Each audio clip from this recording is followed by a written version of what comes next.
TN Garner seems to have adopted his own procedure. Supreme Court questions Garner R.N. Ravi for withholding bills.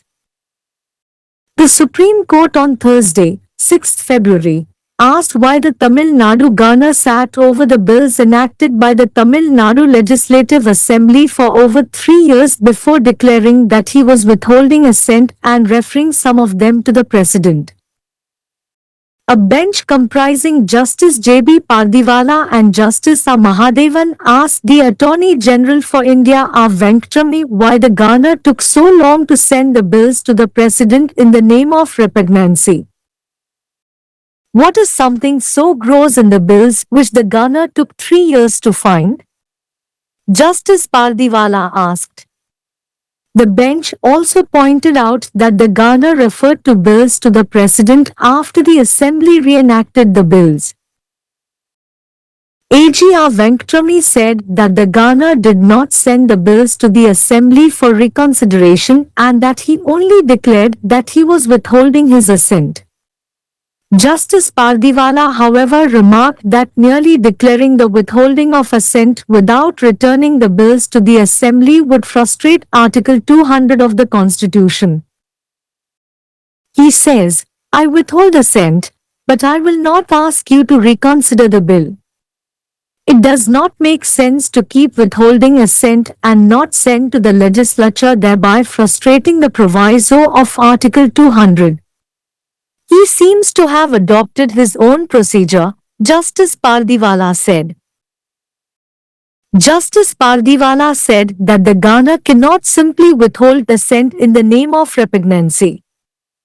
You need to show us factually why the Garner withheld assent.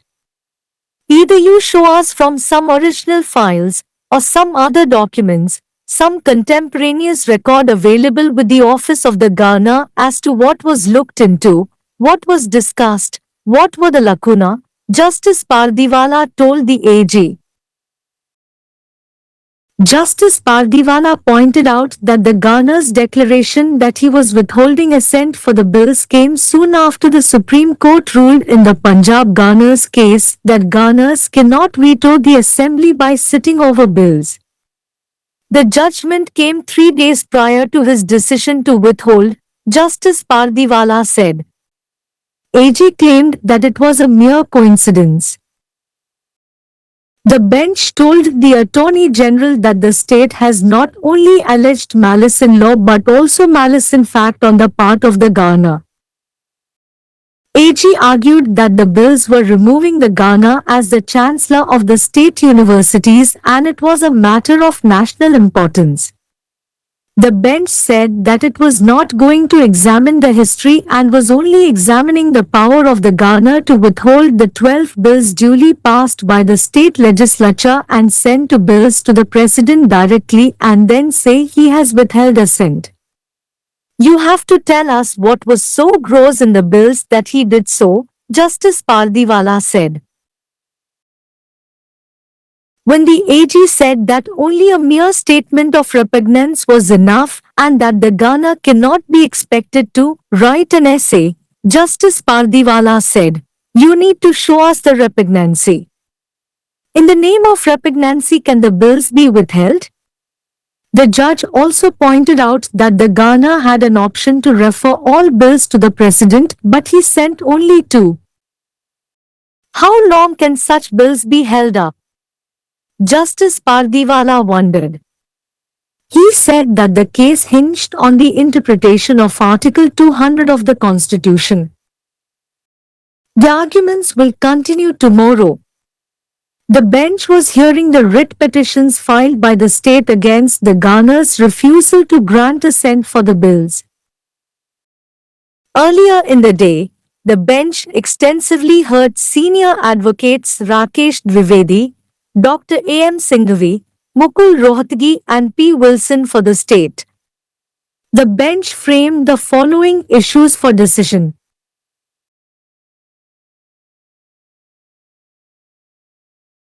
1. When the Legislative Assembly has passed a bill and presented it to the Garner for assent, but the Garner withholds his assent thereto, and as a result therefore, The Legislative Assembly passes the bill again and presents it to Governor. Will it be open for him to reserve the bill for the consideration of President, more particularly when he did not reserve it for the President when it was present at first instance? 2. Whether the discretion of Governor in reserving a bill for the President is exercisable upon any bill or is it limited to certain specified categories, particularly where the subject matter appears to be beyond the competence of the state legislature or repugnant to a central law. 3. What considerations weighed with the Governor when he decided to reserve the bill for consideration by the President? 4. What is the concept of pocket veto? 5. What is the effect of the expression, shall declare, used in the substantive part of Article 200? Can a time period be read in Article 200 in which it is expected for the Governor to pass a declaration? 6. How is Article 200 construed in two scenarios? 6.1 Bill is presented for assent and upon consideration, the Governor returns the bill together with message requesting to reconsider certain aspects of bill in terms of first proviso to Article 206.2. A bill is presented but upon consideration, the Governor declares he withholds assent and therefore, the legislature passes the bill and presents it again to the Governor for assent, whether the Governor bound to give assent in both scenarios. 7. When the President directs Governor to return the bill and the bill is passed and presented again to the President, in what matter President to act?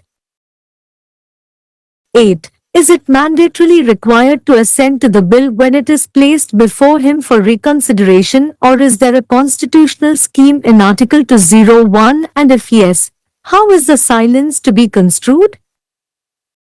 On 13th November 2023, the Governor had declared that he was withholding assent on 10 bills. Following that, the Tamil Nadu Legislative Assembly convened a special session and reenacted the very same bills on 18th November 2023. While issuing notice on the state's petition in November 2023, the bench led by the then Chief Justice of India D.Y. Chandrachud noted that oldest of the pending bills was sent to the Governor in January 2020.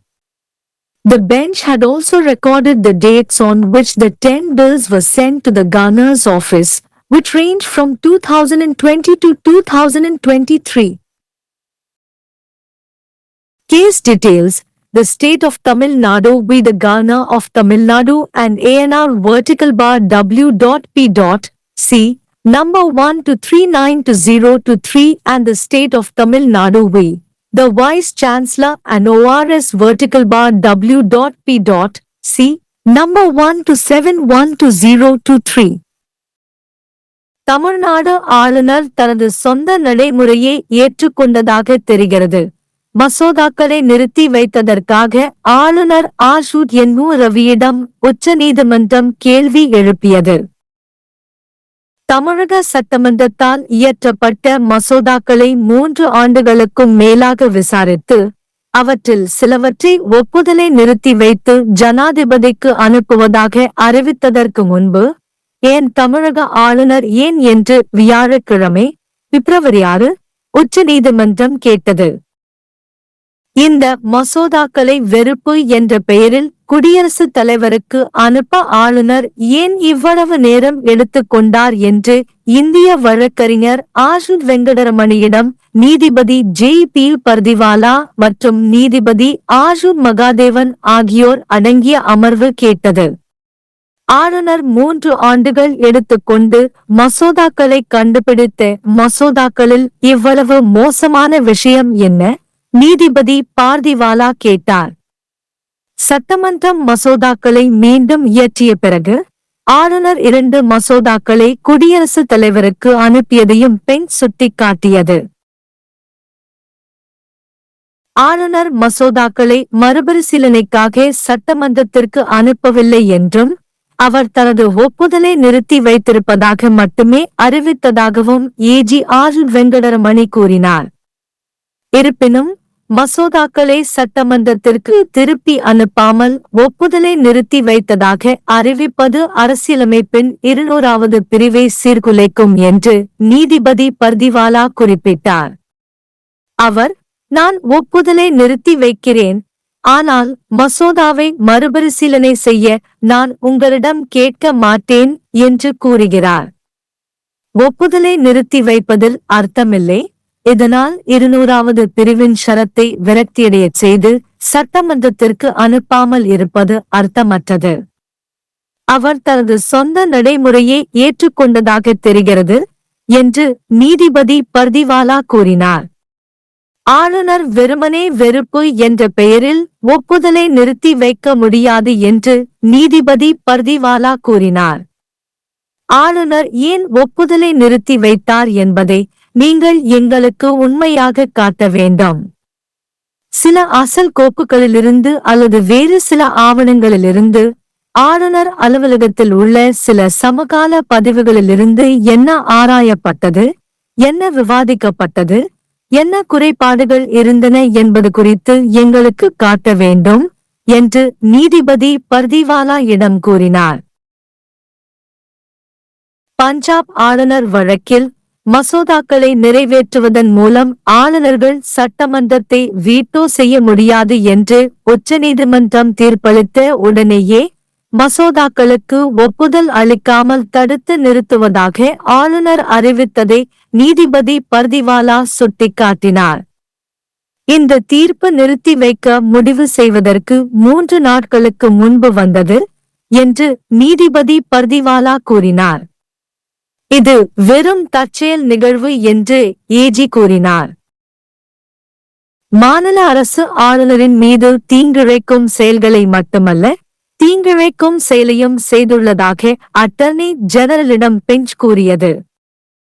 இந்த மசோதாக்கள் மாநில பல்கலைக்கழகங்களின் வேந்தராக ஆளுநரை நீக்குவதாகவும் அது தேசிய முக்கியத்துவம் வாய்ந்த விஷயம் என்றும் ஏஜி வாதிட்டார். வரலாற்றை ஆராயப் போவதில்லை என்றும், மாநில சட்டமன்றத்தால் முறையாக நிறைவேற்றப்பட்ட 12 மசோதாக்களை நிறுத்தி வைப்பதற்கும் 2 மசோதாக்களை ஜனாதிபதிக்கு நேரடியாக அனுப்புவதற்கும் ஆளுநரின் அதிகாரத்தை மட்டுமே ஆராய்வதாகவும் பெஞ்ச் கூறியது. அவர் அவ்வாறு செய்த மசோதாக்களில் என்ன மோசமான விஷயம் இருந்தது என்பதை நீங்கள் எங்களுக்குச் சொல்ல வேண்டும் என்று நீதிபதி பர்திவாலா கூறினார். வெறும் கண்டன அறிக்கை மட்டும் போதும் என்றும், ஆளுநர் ஒரு கட்டுரை எழுதுவார் என்று எதிர்பார்க்க முடியாது என்றும் ஏஜி கூறியபோது, நீதிபதி பர்திவாலா, நீங்கள் அந்த வெறுப்பை எங்களுக்கு காட்ட வேண்டும். வெறுப்பின் பெயரில் மசோதாக்களை நிறுத்தி வைக்க முடியுமா என்றார். ஆளுநர் அனைத்து மசோதாக்களையும் ஜனாதிபதிக்கு பரிந்துரைக்கும் வாய்ப்பு இருந்தது, ஆனால் அவர் 2 மட்டுமே அனுப்பினார் என்பதையும் நீதிபதி சுட்டிக்காட்டினார். அத்தகைய மசோதாக்களை எவ்வளவு காலம் நிறுத்தி வைக்க முடியும்? நீதிபதி பர்திவாலா ஆச்சரியப்பட்டார்.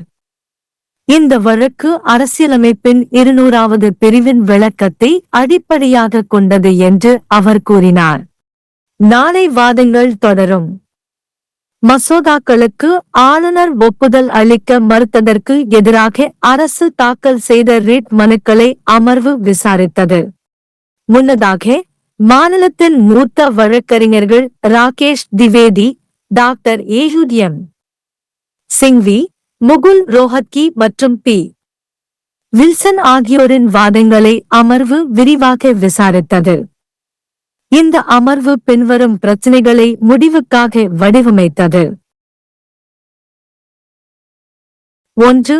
சட்டமன்றம் ஒரு மசோதாவை நிறைவேற்றி ஆளுநரின் ஒப்புதலுக்காக சமர்ப்பித்த பிறகு ஆளுநர் அதற்கான ஒப்புதலை நிறுத்தி வைத்தால், அதன் விளைவாக சட்டமன்றம் மீண்டும் மசோதாவை நிறைவேற்றி ஆளுநரிடம் சமர்ப்பிக்கும் போது மசோதாவை ஜனாதிபதியின் பரிசீலனைக்கு ஒதுக்குவது அவருக்கு திறந்திருக்கும், குறிப்பாக அது முதல் முறையாக இருந்தபோது அவர் அதை ஜனாதிபதிக்கு ஒதுக்காத போது. 2. ஒரு மசோதாவை குடியரசுத் தலைவருக்கு ஒதுக்குவதில் ஆளுநரின் விருப்புரிமை எந்த மசோதாவின் மீதும் பயன்படுத்தப்படுமா அல்லது அது சில குறிப்பிட்ட வகைகளுக்கு மட்டுமே உள்ளதா? குறிப்பாக அந்த விஷயம் மாநில சட்டமன்றத்தின் அதிகாரத்திற்கு அப்பாற்பட்டதாகவோ அல்லது மத்திய சட்டத்திற்கு விரோதமானதாகவோ தோன்றினால். 3. மசோதாவை குடியரசுத் தலைவரின் பரிசீலனைக்கு ஒதுக்கி வைக்க ஆளுநர் முடிவு செய்தபோது அவர் என்னென்ன பரிசீலனைகளைச் செய்தார்? 4. பாக்கெட் வீட்டோவின் கருத்து என்ன? 5. பிரிவு 200 இன் முக்கிய பகுதியில் பயன்படுத்தப்படும் அறிவிக்க வேண்டும் என்ற சொற்றொடரின் விளைவு என்ன?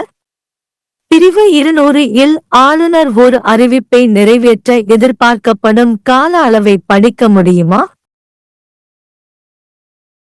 6. பிரிவு 202 சூழ்நிலைகளில் எவ்வாறு விளக்கப்படுகிறது? 6.1 மசோதா ஒப்புதலுக்காக சமர்ப்பிக்கப்படுகிறது. பரிசீலனையின் போது ஆளுநர் மசோதாவை 200 மற்றும் 6.2 பிரிவுகளின் முதல் நிபந்தனையின் அடிப்படையில் மசோதாவின் சில அம்சங்களை மறுபரிசீலனை செய்ய கோரும் செய்தியுடன் மசோதாவை திருப்பி அனுப்புகிறார். ஒரு மசோதா சமர்ப்பிக்கப்படுகிறது, ஆனால் பரிசீலிக்கப்பட்டவுடன் ஆளுநர் ஒப்புதலை நிறுத்தி வைப்பதாக அறிவிக்கிறார். எனவே சட்டமன்றம் மசோதாவை நிறைவேற்றி அதை மீண்டும் ஆளுநரிடம் சமர்ப்பிக்கிறது. 2 சூழ்நிலைகளிலும் ஆளுநர் ஒப்புதல் அளிக்க கடமைப்பட்டாரா? 7. ஜனாதிபதி மசோதாவை திருப்பி அனுப்ப ஆளுநருக்கு உத்தரவிட்டு மசோதா நிறைவேற்றப்பட்டு மீண்டும் குடியரசுத் தலைவரிடம் சமர்ப்பிக்கப்படும் போது எந்த விஷயத்தில் குடியரசுத் தலைவர் நடவடிக்கை எடுக்க வேண்டும்? 8. மறுபரிசீலனைக்காக மசோதா அவரது முன் வைக்கப்படும் போது அதற்கு ஒப்புதல் அளிப்பது கட்டாயமாக தேவையா அல்லது பிரிவு 201 இல் அரசியலமைப்பு திட்டம் உள்ளதா? ஆம் எனில் மௌனம் எவ்வாறு விளக்கப்பட வேண்டும்? நவம்பர் 13, 2023 அன்று 10 மசோதாக்களுக்கு ஒப்புதல் அளிப்பதை நிறுத்தி வைப்பதாக ஆளுநர் அறிவித்தார். அதைத் தொடர்ந்து தமிழ்நாடு சட்டமன்றம் ஒரு சிறப்பு கூட்டத்தை கூட்டி நவம்பர் 18, 2023 அன்று அதே மசோதாக்களை மீண்டும் நிறைவேற்றியது. நவம்பர் 2023 இல் மாநிலத்தின் மனு மீது நோட்டீஸ் வெளியிட்ட போது அப்போதைய இந்திய தலைமை நீதிபதி T.Y. சந்திரசூட் தலைமையிலான அமர்வு நிலுவையில் உள்ள மசோதாக்களில் மிக பழமையானது ஜனவரி 2020 இல் ஆளுநருக்கு அனுப்பப்பட்டது என்பதை குறிப்பிட்டது. 2020 முதல் 2023 வரையிலான 10 மசோதாக்கள் ஆளுநர் அலுவலகத்திற்கு அனுப்பப்பட்ட தேதிகளையும் அமர்வு பதிவு செய்திருந்தது. வழக்கு விவரங்கள்: தமிழ்நாடு மாநிலம் வர்சஸ் தமிழ்நாடு ஆளுநர் மற்றும் EUNUR WEPU C எண் 1239 இன் கீழ் 2023 தமிழ்நாடு மாநிலம் வர்சஸ் துணைவேந்தர் மற்றும் பிற்சேர்க்கைகள் WEPU C எண் 1271 இன் கீழ் 2023। ऐसा लगता है कि तमिलनाडु के राज्यपाल ने अपनी ही प्रक्रिया अपना ली है। सुप्रीम कोर्ट में राज्यपाल R.N. रवि से विधेयकों को रोके रखने के लिए सवाल किया। गुरुवार 6 फरवरी को सुप्रीम कोर्ट ने पूछा कि तमिलनाडु के राज्यपाल ने तमिलनाडु विधानसभा द्वारा पारित विधेयकों को 3 साल से अधिक समय तक रोके क्यों रखा, इससे पहले कि उन्होंने यह घोषित किया कि वे स्वीकृति रोक रहे हैं और उनमें से कुछ को राष्ट्रपति के पास भेज रहे हैं। न्यायमूर्ति J.B. पारदीवाला और न्यायमूर्ति R. महादेवन की पीठ ने भारत के अटॉर्नी जनरल R. वेंकटरमनी से पूछा कि राज्यपाल ने असहमति के नाम पर विधेयकों को राष्ट्रपति के पास भेजने में इतना समय क्यों लगाया। न्यायमूर्ति पारदीवाला ने पूछा, विधेयकों में ऐसी कौन सी बात है जिसे खोजने में राज्यपाल को 3 साल लग गए। पीठ ने यह भी बताया कि राज्यपाल ने 2 विधेयकों को विधानसभा द्वारा पुनः अधिनियमित किए जाने के बाद राष्ट्रपति के पास भेजा। AG वेंकटरमणी ने कहा कि राज्यपाल ने विधेयकों को पुनर्विचार के लिए विधानसभा को नहीं भेजा और उन्होंने केवल यह घोषित किया कि वे अपनी स्वीकृति रोक रहे हैं। हालांकि न्यायमूर्ति पारदीवाला ने टिप्पणी की कि विधेयक को विधानसभा में वापस किए बिना केवल स्वीकृति रोके रखने की घोषणा करना संविधान के अनुच्छेद 200 को विफल कर देगा। उन्होंने कहा, मैं स्वीकृति रोक रहा हूं, लेकिन मैं आपसे विधेयक पर पुनर्विचार करने के लिए नहीं कहूंगा। स्वीकृति रोके रखना और विधानमंडल को न भेजना अनुच्छेद 200 के प्रावधान को विफल करने जैसा नहीं है। ऐसा लगता है कि उन्होंने अपनी खुद की प्रक्रिया अपनाई है, न्यायमूर्ति पारदीवाला ने कहा। न्यायमूर्ति पारदीवाला ने कहा कि राज्यपाल केवल विरोध के नाम पर स्वीकृति नहीं रोक सकते।